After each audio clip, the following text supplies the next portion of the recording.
The Square Ball Podcast.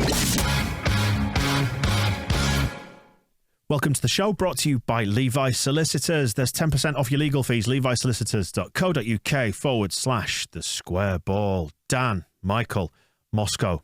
We're doing Heroes and Villains now then, the third part of the weekly show where we anoint somebody good, somebody bad from the last 7 days of Leeds United action. First is the Ken Bates Villain of the Week award.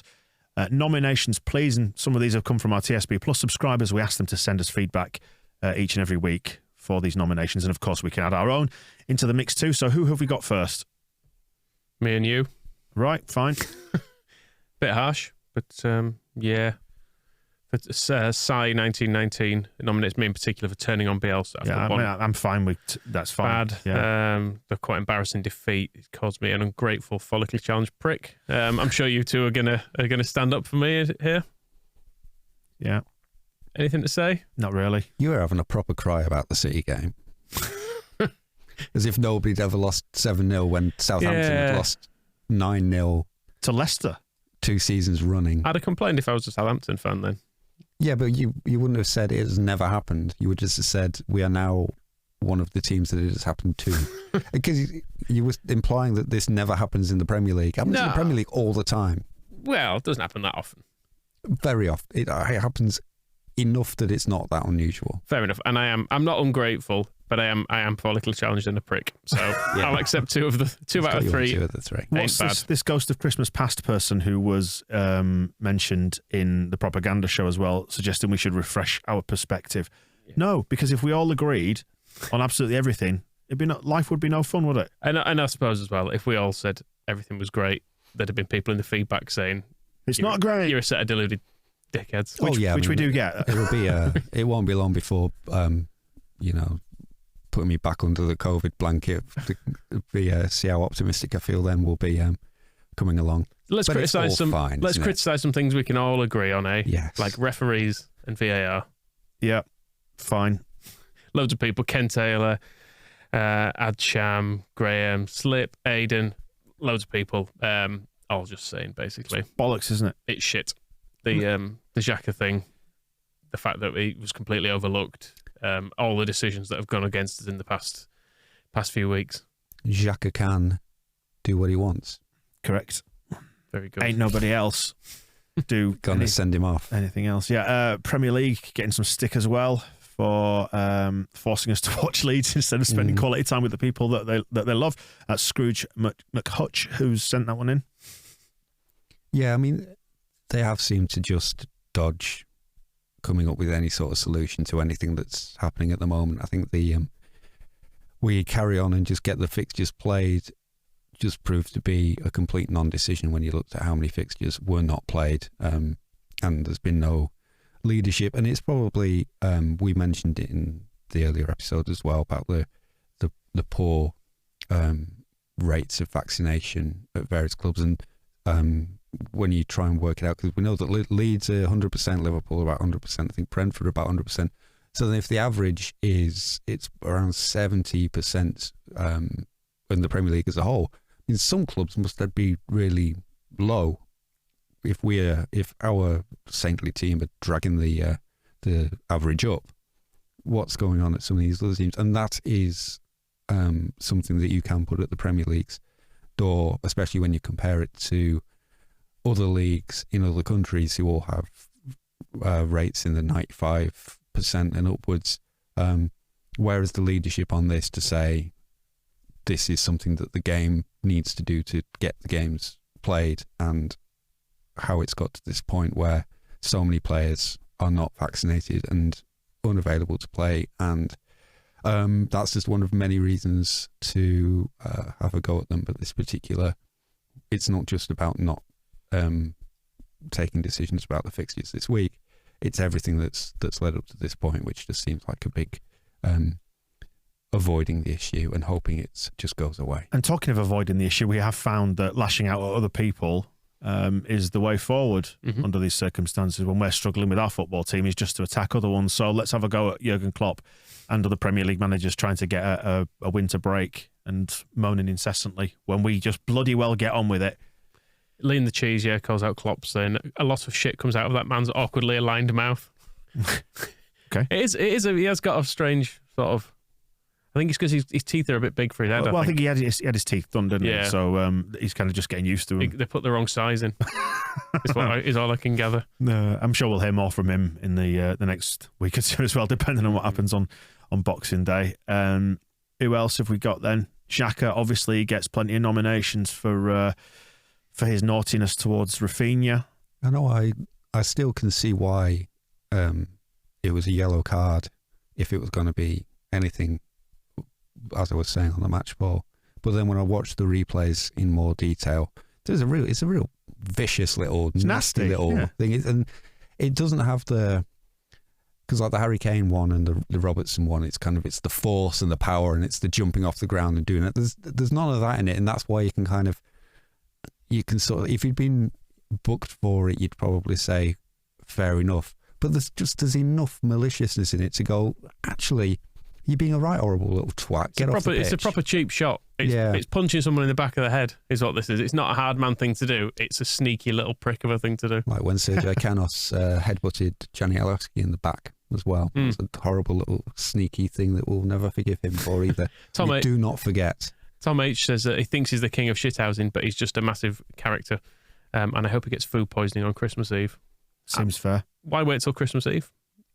Some nominations for Leeds as well. Only the one, actually, from Neil Warnock as a character. Our starting 11 every week for passing the ball to the opposition so much every game. Yeah. They could stop that. It would probably reduce the number of goals we concede, certainly the number of chances. So I think probably the best idea anybody associated with the name Neil Warnock has had to do with football ever. So well played. Thank you. Ramsdale's got himself some nominations as well for being a bit of a cheeky so-and-so. I mean, Luke, I think, has got deeper issues with Aaron's because he says people throwing coins at Aaron Ramsdale, this must have given him about 45 quid by the end of it. Smug prick. He can fuck off too. It can all fuck off. Aaron, find me one character called Aaron who isn't a bell end and I'll take it all back, but fuck off, Aaron. So if you are an Aaron listening to this and want to put forward your case for... Aaron Lennon, he was fine. Yeah, but I mean, just get in touch. Let us know if you're an Aaron or an Aaron. Yeah, defend yourself. Depending on how you want to say it. Depending on how pretentious you are. What do we reckon to Ramsdale doing that thing? He's a knobhead. Do you think? Yeah. It came down to what I was saying about the way they celebrated that game in general. Even all the goals was just way over the top for the context of the fixture. No kind of humility, no decorum, nothing.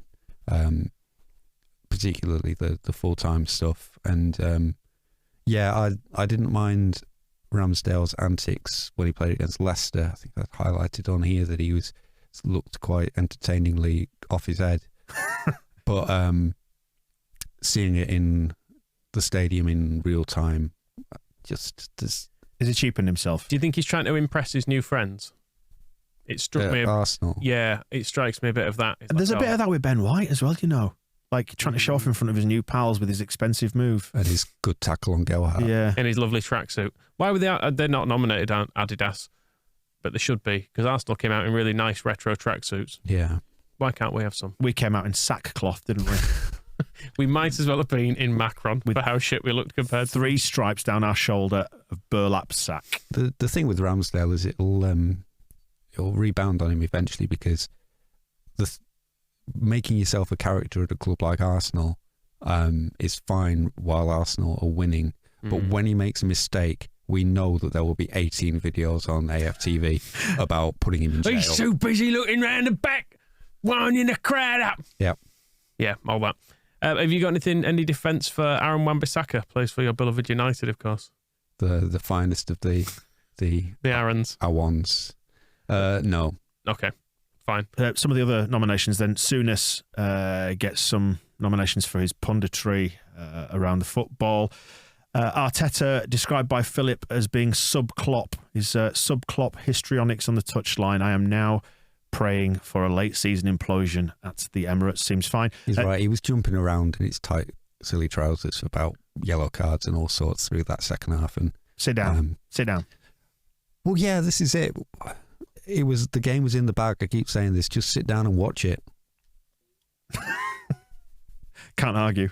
Kelly And Kate. also, there is a serious part, because I was thinking this during the game and it's reminded me. Bielsa generally sits and watches what happens and will make tactical tweaks. So say, right, you need to go and do more of this. Whereas Arteta has got that thing of standing on the touchline, and as the ball is going towards his right back, saying, move a bit more that way. No, move a bit more that way. Well, the ball's coming there. Go over there. It's like, fucking leave them alone. They're professional footballers. You've had them all week. And if they don't know that when a ball is coming over the top, well, get the ball. Just shh. And he's just seen Guardiola do it and he's trying to copy. But even Guardiola doesn't do it to that extent. You will see him, sometimes he'll just sit there and he'll watch, but then sometimes he'll come and go, oh, you need to pass to him more often. It's not, I've never seen... I love how niche this grievance is. I've never Too many seen hand movements. Guardiola, if the ball is rolling towards Kevin De Bruyne, he's not saying, pass it to the wing, put it over there, beat that player. Oh, you need to run back. They've got the ball now, run back. They know to do this stuff. And it speaks to either a lack of trust in his players or deep neuroses that he can't just leave them alone, or just imposter syndrome that he needs to be seen to be doing stuff. Whereas the beauty of Bielsa is it's like, well, I've been training them for 3.5 years. They know what they're doing. Back to the punditry. Kelly Cates gets a nomination from Rothwell Sai for putting down Jermaine Beckford in the studio because he referred to Gelhardt as Joffrey, and she had to correct him so people understood who he was referring to, and he stared at the ground completely disconsolate like a naughty schoolboy. But I really like Kelly Cates as a presenter. I think she's a good example. So I do call him Joffrey. That's his name. Arsenal. His mum calls him. Arsenal fans get a mention as well for the chant. They did Saka and Emil Smith Rowe, like rocking all over the world by Status Quo. Whereas I think all our chants about Saka were absolutely fine. Rob Price strangely gets some nominations as well, and we're getting into proper existential good versus evil. I guess it is heroes and villains then, isn't it? Properly, good and proper this. Zach specifically wants to nominate Rob Price for offering up every Leeds player to the devil in return for Forshaw returning to fitness, like making a sacrifice. I think that's legit. Seems legit, yeah. I mean, it was fine when it was just Chelsea low knees, but when it's their own players, come on. They belong to us. Have some decency. Forshaw has looked good, though. He has. So you can't say it's not been completely What, when he was gifting Arsenal a goal the other day?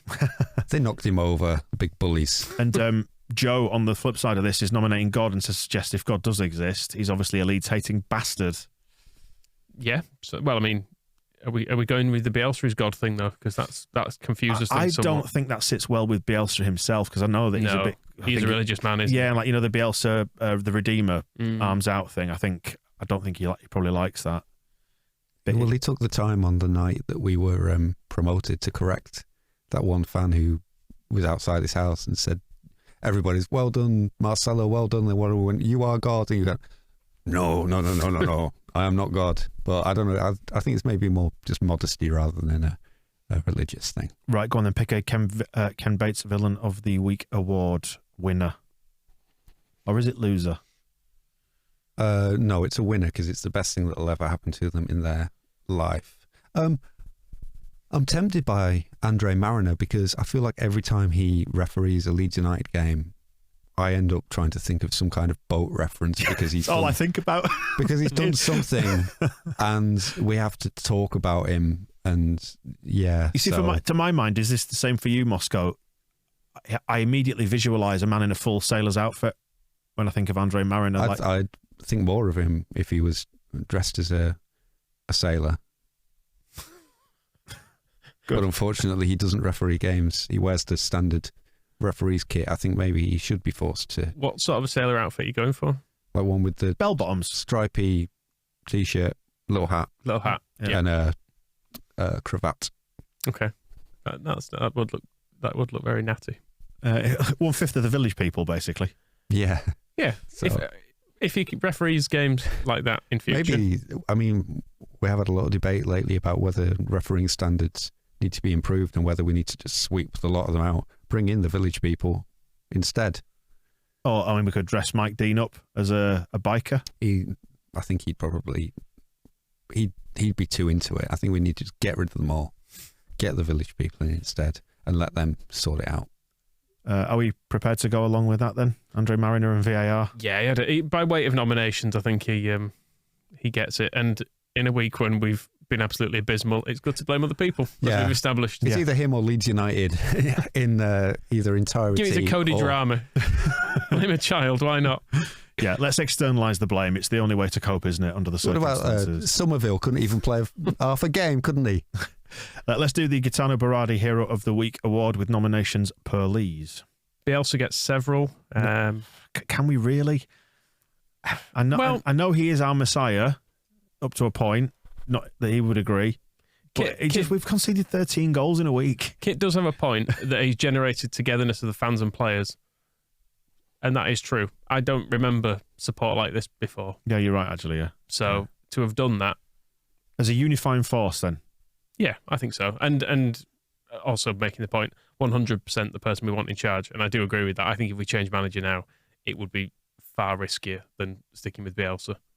When people like Gabby Akbonlahor say they don't understand how Leeds fans can still be singing his name and supporting the team, given what's happening, I think that just speaks to how special Bielsa has been here and continues to be here, that he can generate the kind of support that the players say will help.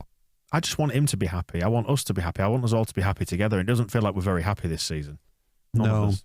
But then that's the price of happiness, isn't it? That it ends. Well, yeah. Well, we had 3 good years, and now we've got to pay the price for it. And the other way of happiness is that it continues, but you don't appreciate it. Like Man City fans who were 7-0 up and just going, go home. Just gonna fed up with this. Yeah, shit. This the bright lights of East Manchester calling to them outside that stadium. But it is a special thing that he's managed to generate, and a useful thing as well. And it's not a something that can be treated lightly. Oh, they're just singing songs. Nah, it's a bit more than that, and it will help. As will the crowd. Crowd getting a lot of love. Gouldy, Adsham, Jelly, Nathan, Dave, Aidan, East Lower Paul, Philip, Jerry Muck, and Rothwell Sai. Jerry Muck, do we have a suffix for the Muck, or is it just Jerry Muck? It's Jerry McNamee, I think, but he's just put Jerry Muck. Well, he's been outed now. On his form, that's what he puts on it. So, and that's the other side of the Bielsa thing, and where people like Gabby Akbonlahor can keep the nose out, is because he might not get it, but the Leeds fans do. And that's why all the Leeds fans are better people than Gabby Akbonlahor. Just scroll down and see the nominations for Joffrey in the top one. Yeah, has really tickled me. Can we describe him as a mini wizard rat?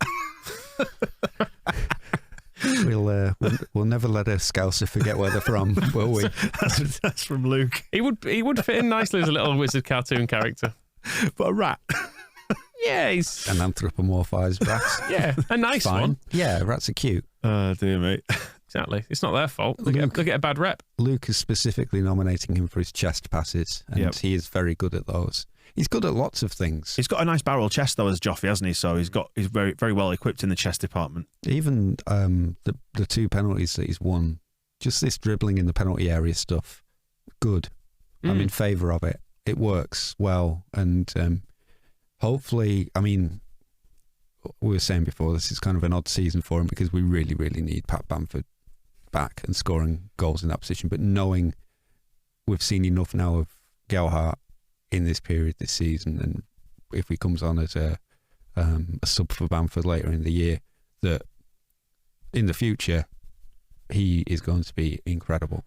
I mean, so we don't need to worry about him too much now. We know what we're getting there, and he's an absolutely perfect alternative to Bamford and can play the rest of the season that way. And then end of the season, see you, Pat. And Joffrey's here now. Tom's nomination for Gelhardt really tickled me. He also wants to give a nod in the direction of Somerville as well. But he says, I can't wait to see Joffrey diving into more challenges and being sent off in our crucial game against Brentford to avoid relegation, ending Canos' career in the process, which will be worth it. Good. It's good that you do build these stories in your head, don't you, of things that aren't anywhere near to happen, and you think, oh, that's bound to happen. Well, there is. I mean, I suppose that's maybe the flip side of where you do remember as a kid, because you could see that tackle coming a mile off the one he got booked for. You knew it was going to happen, and youthful exuberance will make him properly miserable, and he'll stop doing any of that kind of stuff. I do wonder if he'd have been sent off for that, but VAR in, is it? The refs here might have gone, you probably can't send him off for that, given what you've just completely let go. Maybe just a yellow will do in this one. But no, he has been great. And I'm, in a way, if the injuries have done anything, I'm glad that it's given him a chance in the team so he can prove to Bielsa that he can do it, because I think Bielsa has been a bit hesitant to use him, I think, when we've had other senior players on the bench. And we've just moved Stuart Dallas around somewhere.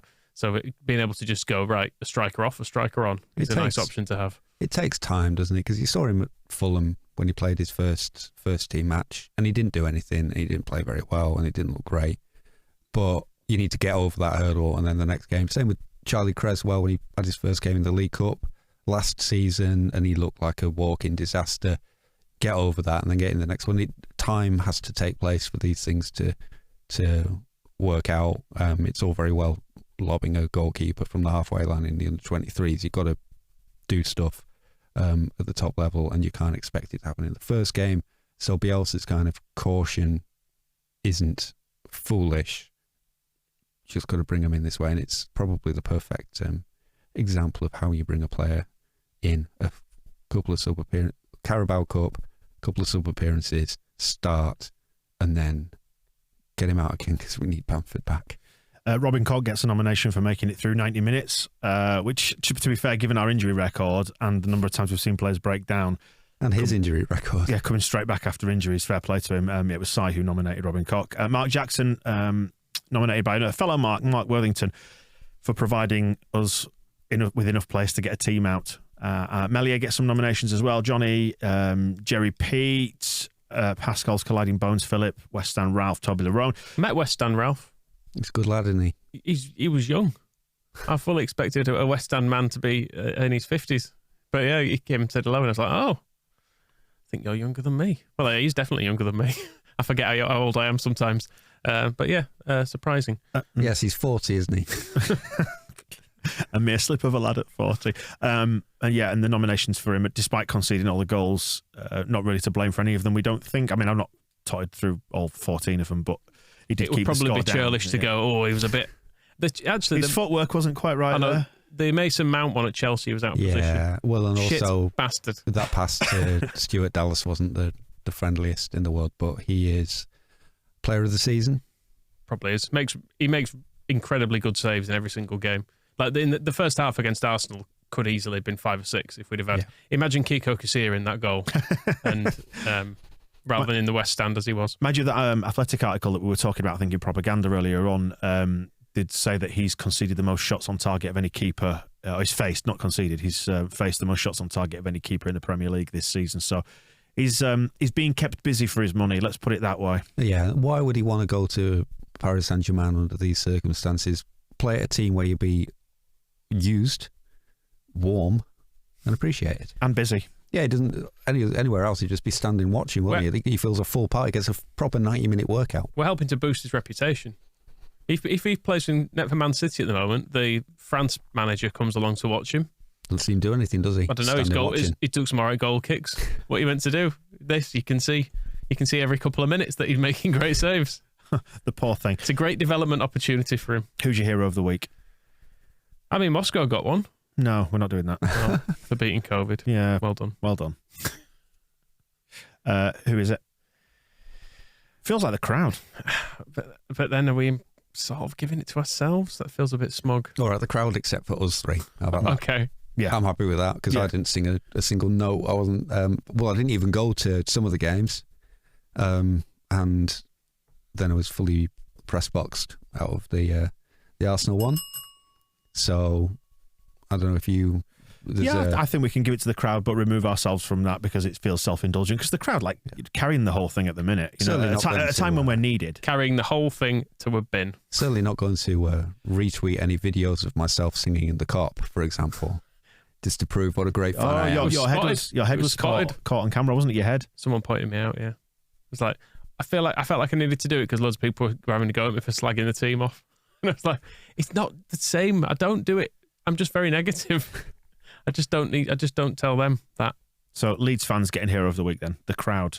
Under extreme pressure as well. I think, what you said then is probably a good example. We would have every excuse to be livid about the way this week has gone, but to not be able even to hear the final whistle against Arsenal because so many people were singing about loving Leeds is great. And it's really wound up loads of people as well. Yep. So the perfect week, really. I don't think the last 7 to 10 days could have gone any better from Leeds United's point of view.